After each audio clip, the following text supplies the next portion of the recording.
Hola, ¿qué tal? Mi nombre es Irisneli Hernández González. Soy alumna del Instituto Universitario del Centro de México, EDUCEM. La carrera que estoy estudiando es Psicología Social y el día de hoy voy a presentarles el tema de las aproximaciones al estudio del pensamiento. Para Jean Piaget, quien es pionero en la psicología del desarrollo, la aproximación al estudio del pensamiento es la investigación de cómo evoluciona el pensamiento a lo largo de la vida. Sin embargo, para filósofos como Martín, implica explorar las diferentes maneras en que los seres humanos dan significado a su existencia a través del pensamiento. Dentro de la importancia del estudio del pensamiento en la psicología, podemos decir que en la psicología el estudio del pensamiento es crucial porque proporciona insight. Recordemos que el insight es una visión interna, una percepción o un entendimiento. Dicho en otras palabras, el insight es la manera en la que el sujeto capta, internaliza o comprende una verdad.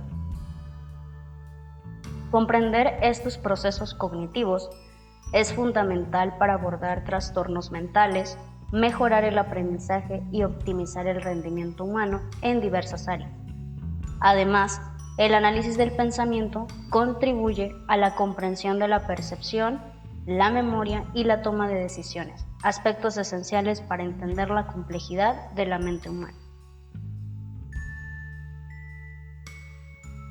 Dentro de esto tenemos a dos autores. El primero es Jean Piaget, quien el desarrollo, el estudio del pensamiento es fundamental para entender cómo los individuos construyen conocimientos a lo largo de su vida. Este autor desarrolló las etapas del desarrollo cognitivo, en las cuales nos habla de 4 etapas. La primera, quien es la etapa sensoriomotora, que se da de los 0 a 2 años, en donde los niños aprenden a través de los sentidos como el tacto, la visión, el olfato, el gusto, la escucha. En la etapa 2 tenemos la preoperacional. Esta se presenta dentro de los 2 y los 7 años, donde el niño empieza a desarrollar habilidades a través de la palabra, de los símbolos. En la 3, que nos habla de las operaciones concretas, se da de los 7 a 12 años. Aquí ya se empieza a desarrollar una comprensión una comprensión más lógica sobre algunos significados de palabras, contextos, objetos. Y en la última, que es las operaciones formales, esta se da de los 12 años en adelante. Sin embargo, del otro lado tenemos a Vygotsky, quien resalta la importancia del pensamiento en el contexto social y cultural. Él enfatiza la influencia del entorno en la formación del pensamiento. Lev Vygotsky hace un hincapié sobre el contexto social y cultural. Él nos habla, dentro de su teoría, que la formación del pensamiento se da a través de lo que el alumno, en este caso hablamos del alumno porque la asignatura es psicología educativa, por tanto hacemos énfasis en la educación. Dentro de la importancia del estudio del pensamiento en la psicología educativa, nos va a permitir comprender cómo los estudiantes pueden procesar la información o resolver los problemas, incluso adquirir los conocimientos. Su relación con la psicología social puede radicar en entender cómo el pensamiento se ve influido por los factores sociales, como la interacción con otros, las normas sociales, la construcción colectiva del conocimiento. Esto es muy importante porque los factores sociales son aquellos mediante los cuales los alumnos adquieren conocimientos, copian patrones, se comportan como las personas con las que interactúan. Incluso pueden tomar estas conductas de manera positiva o negativa. Ahora bien, tenemos del otro lado el asociacionismo. Este nos dice que es una perspectiva en la psicología que va a sugerir que el pensamiento y la conducta se comprendan mejor al analizar las asociaciones o estímulos. Si recordamos que un estímulo es un factor, una señal ya sea externa o interna que causa una reacción. Por ejemplo, podemos meternos un poco con Pavlov y el condicionamiento clásico. Pavlov observa el patrón de estímulo-respuesta. Por tanto, un ejemplo dentro de la educación podría ser cuando el alumno está condicionado por el docente al momento de realizar una buena acción o en la cual el docente puede premiarlo con alguna palabra, algún dulce, algún gesto. Entonces, esto va a generar que el alumno pues repita la acción o repita algo similar. Según esta teoría, la mente humana organiza la información a través de la asociación de ideas y los procesos mentales que se explican por la conexión y la combinación de elementos simples. Esta aproximación ha influido en varias teorías psicológicas, como el asociacionismo de Jung Love y la teoría del condicionamiento de Ivan Pavlov, que es lo que hace un momento les comentaba. En la psicología educativa, el asociacionismo se refiere a la teoría que sugiere que el aprendizaje se produce mediante la asociación de idea-estímulo. Por ejemplo, tenemos aquí en la imagen de al lado cómo un niño trata de unir las piezas. Es precisamente el aprendizaje mediante la asociación de ideas. Según esta perspectiva, los individuos van a formar conexiones mentales entre estímulo-respuesta, lo que va a afectar su comportamiento futuro. Un ejemplo de condicionamiento clásico es el que les mencionaba hace un rato, el de Ivan Pavlov, donde se asocia un estímulo neutral con una respuesta para provocar una respuesta condicionada. Si recordamos que Pavlov condicionó a un perro donde hacía sonar una campana para poderle dar el alimento. Sin embargo, dentro de la educación funciona de manera diferente, ¿no? Aquí el asociacionismo puede aplicarse al conectar experiencias positivas con el aprendizaje para fomentar una actitud positiva hacia la educación.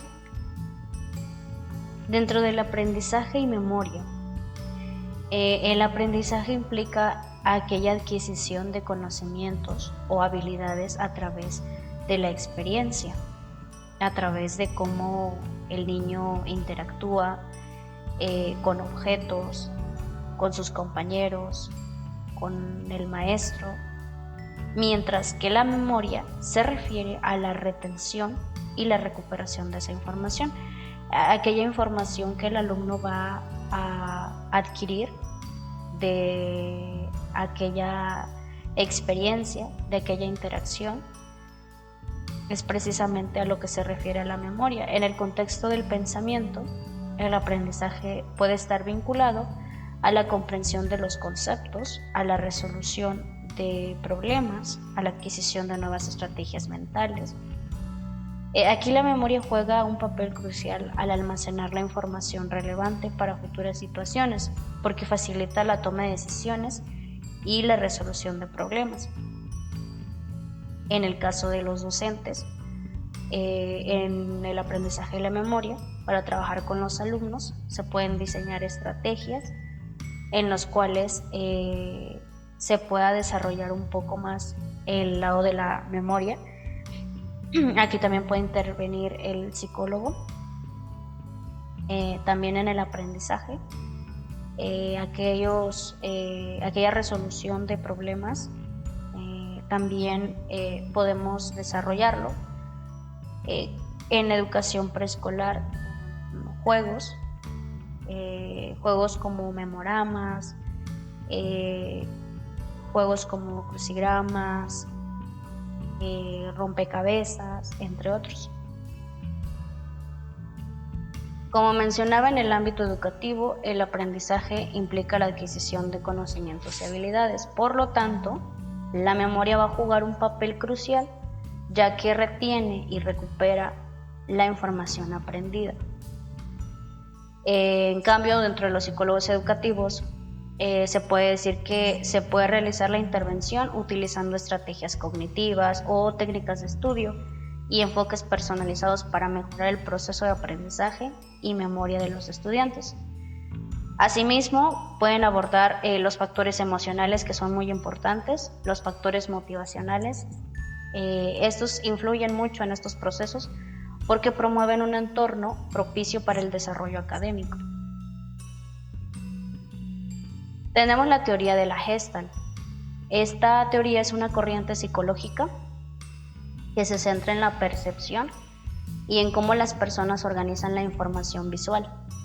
Se basa en la idea de que la mente tiende a percibir patrones y totalidades en lugar de partes individuales. Algunas características claves incluyen la ley de proximidad, la de semejanza, el cierre, la continuidad y la simetría, que influyen en la forma en que percibimos y organizamos aquellos estímulos que adquirimos a través de la observación. En la teoría de la Gestalt, si lo centramos en la educación, se destaca la importancia de comprender la totalidad de la experiencia de aprendizaje.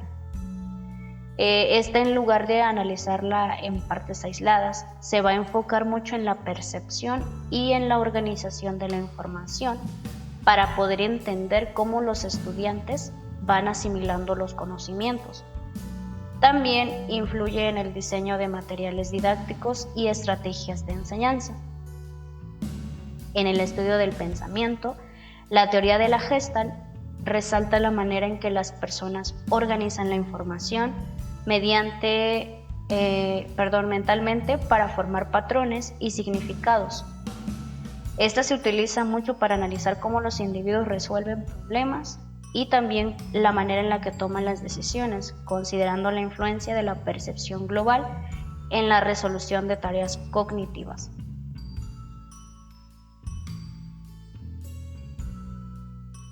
Tenemos la teoría del significado.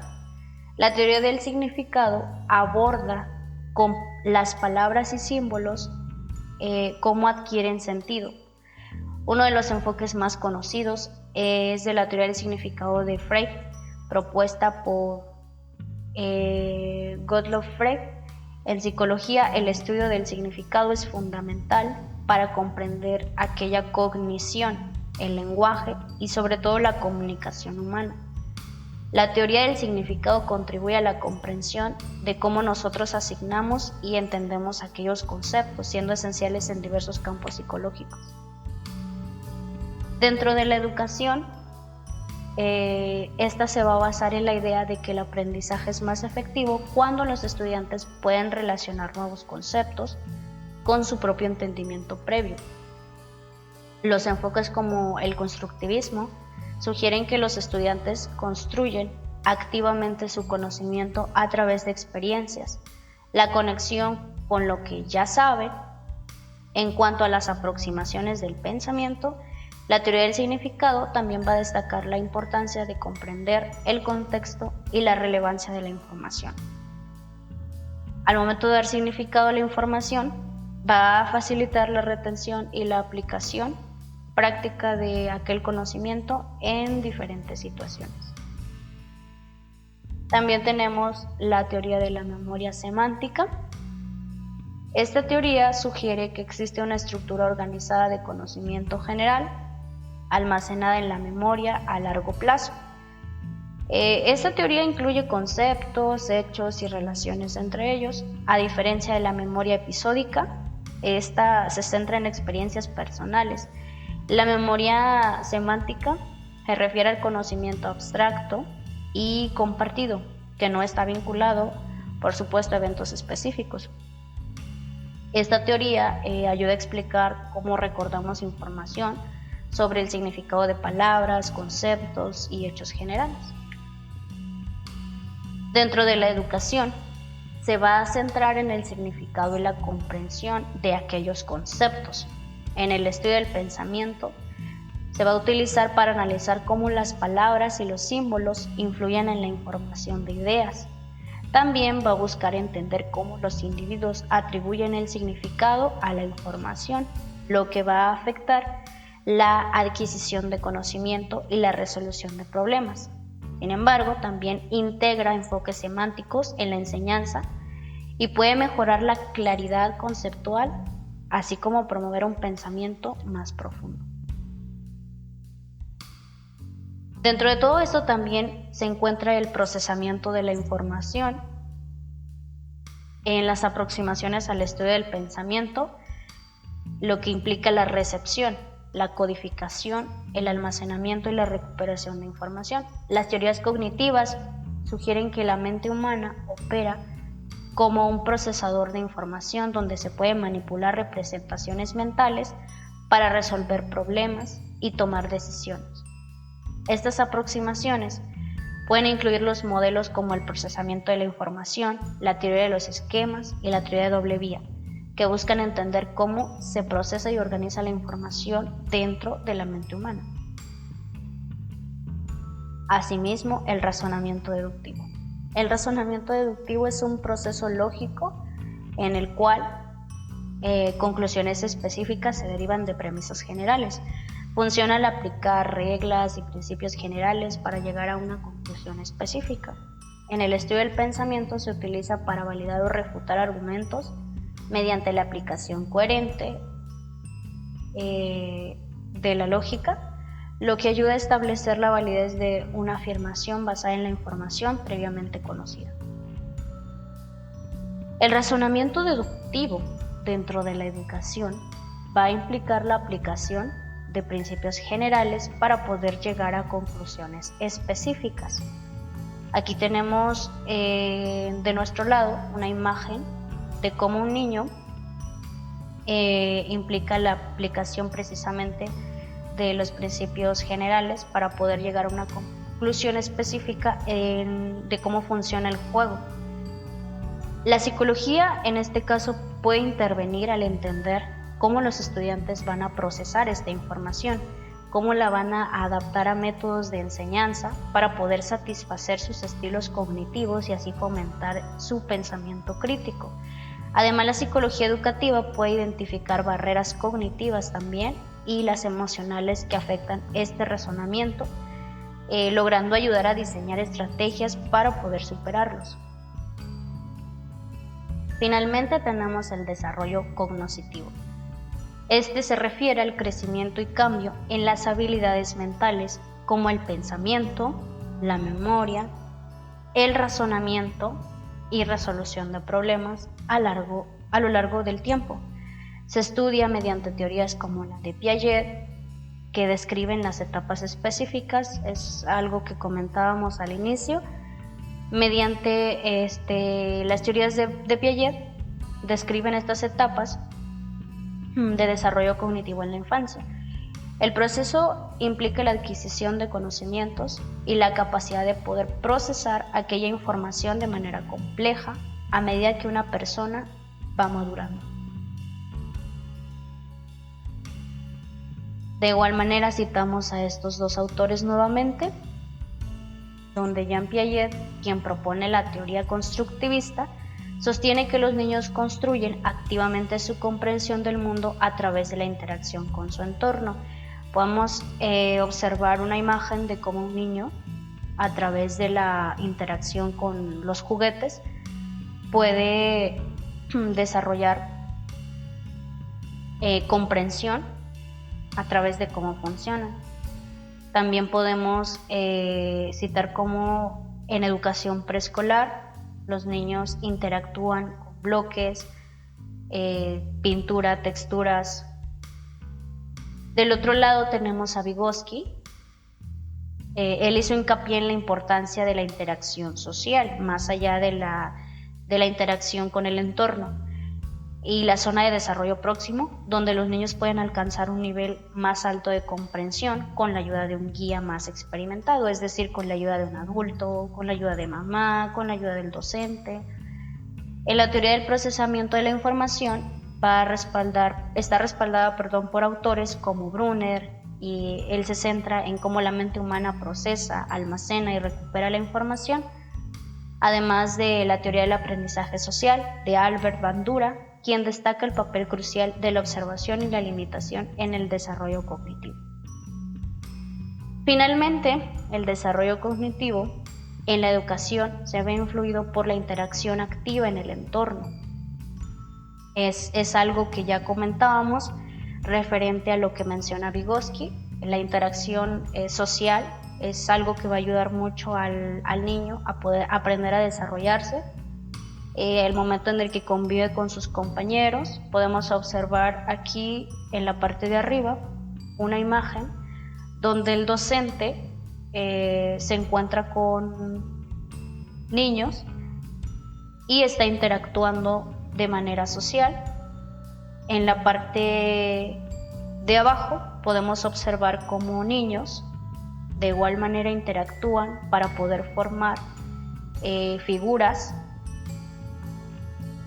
La participación social, la estructuración del conocimiento también proviene de ahí, y la observación sobre los modelos, según las perspectivas de Piaget, Vygotsky, Brunner, Bandura, entre otros psicólogos.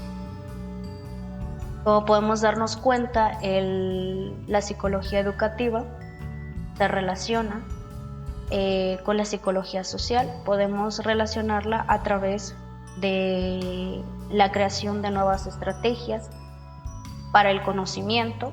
Podemos relacionarla en el lado emocional, el estudio que realiza el psicólogo social en los grupos, mediante los cuales, como ya mencionábamos, podemos estudiar ese lado emocional, ya que esta parte también puede ser un elemento indispensable para que el niño pueda aprender.